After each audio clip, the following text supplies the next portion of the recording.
Visa পেয়েও যেতে না পারা ১৭,০০০ শ্রমিকের জন্য মালয়েশিয়া সরকারের কাছে সময়সীমা বাড়ানোর আনুষ্ঠানিক অনুরোধ করেছে প্রবাসী কল্যাণ মন্ত্রণালয়।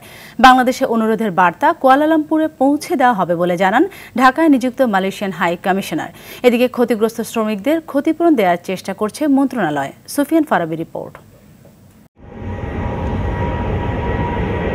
সরকারি হিসেবেই ভিসা পেয়েও মালয়েশিয়া যেতে পারেনি ১৭,০০০-এরও বেশি বাংলাদেশি শ্রমিক। টিকিটের জন্য অতিরিক্ত লাখ টাকা দিয়েও রেমিটেন্স যোদ্ধা হওয়ার স্বপ্ন পূরণ হয়নি তাদের। বেসরকারিভাবে এই সংখ্যা প্রায় ৩০,০০০।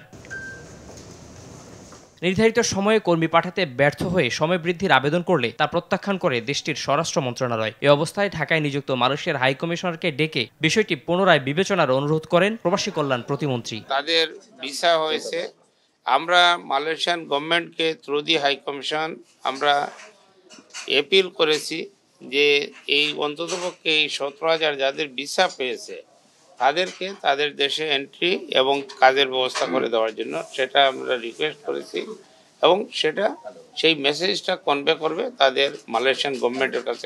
Malaysian high commissioner Hamzah Mohammad Hashim বিষয়টি বিবেচনার জন্য কুয়ালালামপুরে পাঠানোর আশ্বাস দেন।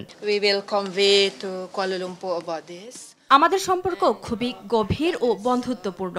বাংলাদেশ সরকারের এই বার্তা কুয়ালালামপুরে পৌঁছে দেওয়া হবে। তবে আমরা অন্যান্য দেশের মতো বাংলাদেশের ক্ষেত্রেও একই নিয়ম বজায় রাখতে চাই।